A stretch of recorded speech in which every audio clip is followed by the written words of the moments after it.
Can we eat it, is the question.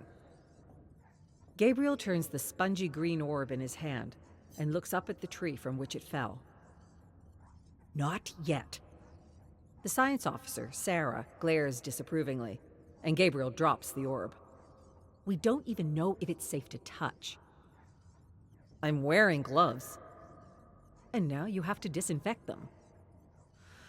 All right, I'm sorry. Look, I know the paste is vile, and we all want something fresh to eat. But until we get the food hub up and running, that's all we have. We can't have people dying because they decided to eat the fruit off an alien tree. Run some tests on it at least. Maybe it's safe. Gabriel, for you, I'll move it up my list of priorities. Just promise me you'll stop picking up everything you think looks tasty. Gabriel looks out over a stretch of lush, flat undergrowth as a pair of Huck's A7 AI units bustle past him, carrying prefab shelter components and drilling them into place. His mind wanders as he slowly inhales, letting the sweet, humid air fill his lungs. A7?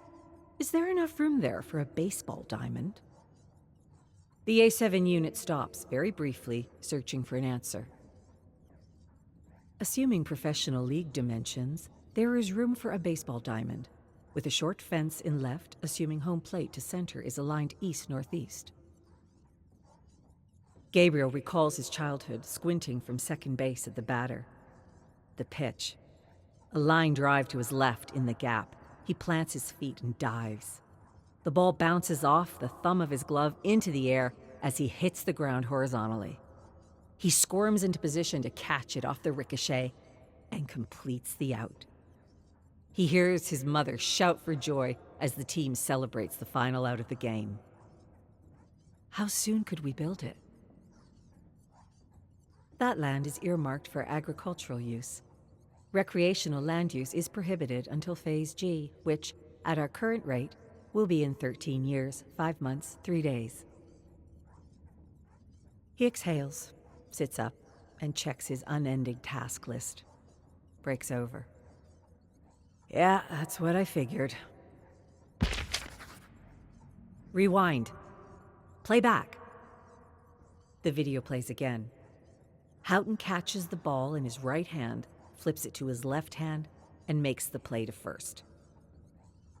Is this video flipped? The computer's voice responds immediately and flatly. This is the original video. But Houghton was right-handed. This is from his encyclopedia article. Richie Houghton, starting shortstop for the Portland Parrots, is an 8-time All-Star and the only left-handed shortstop to enter the Hall of Fame. Gabriel closes his eyes, and he can remember the game-winning play with perfect accuracy. He remembers Houghton flipping the ball from his left to his right and making the play. How could he have forgotten his favorite player's handedness? This wasn't the first time something small didn't line up. He usually chalks it up to a bad memory, but then why does he remember everything else so precisely? When some people talk about their pasts, there's something vague about it. Smeared, impressionistic. When he recalls a story, it's as precise as if it had happened 5 minutes ago. Next, you're going to tell me they didn't win in '89. The '89 finals saw the Charlotte Sheep defeat the Portland Parrots in 7 games.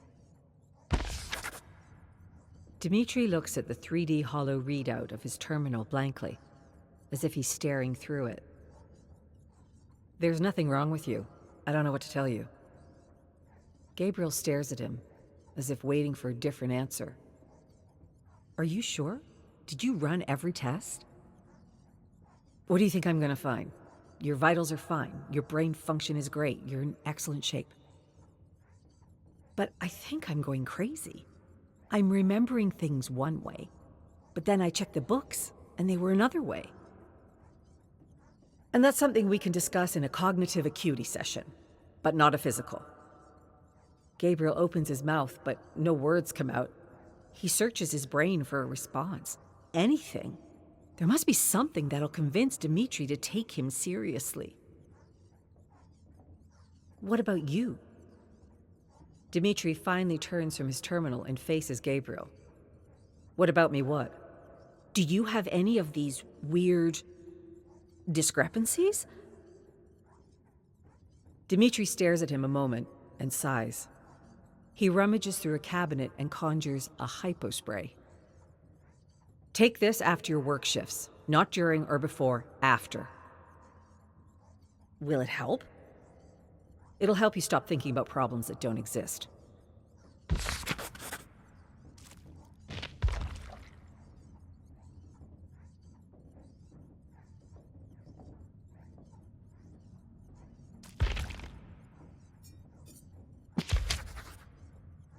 Gabriel stumbles, falls to the floor. These drugs are no joke. Feels like his head is full of sand and the floor is knee-deep with jelly. He grabs the bottle and throws it out his bunkroom door. I can't take this anymore. Dimitri's not trying to help. He's trying to get me to stop asking questions. What does he know? What's he hiding? No sooner than the bottle crashes to the floor, a Hux unit walks over and picks it up. It looks up at Gabriel for a moment. Or maybe more than a moment. Gabriel isn't sure. What are you looking at?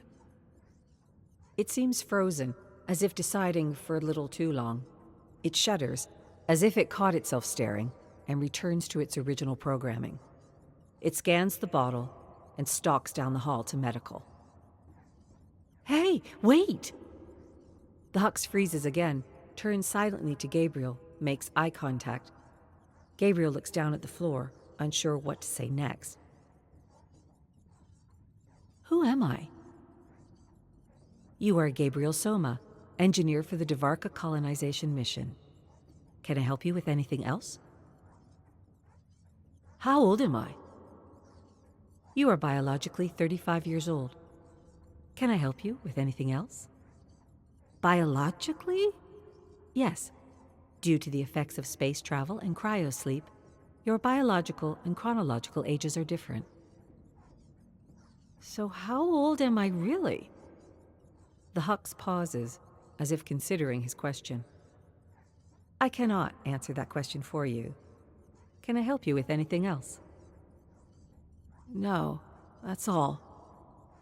Gabe closes his door and collapses on his bunk and sleeps dreamlessly until sunrise. Dimitri will only be gone for a few minutes. He's gonna sit alone, scowling, in the mess hall, drink his paste with that frown on his face, read a few pages of his book, and lock himself back in here. Gotta make this quick. Gabriel opens the terminal and enters a few commands to enter diagnostic mode. A security hole they should have fixed, but nobody figured that the troubleshooter would be the one looking for trouble. The graphic display flicks off of the screen and a command prompt appears.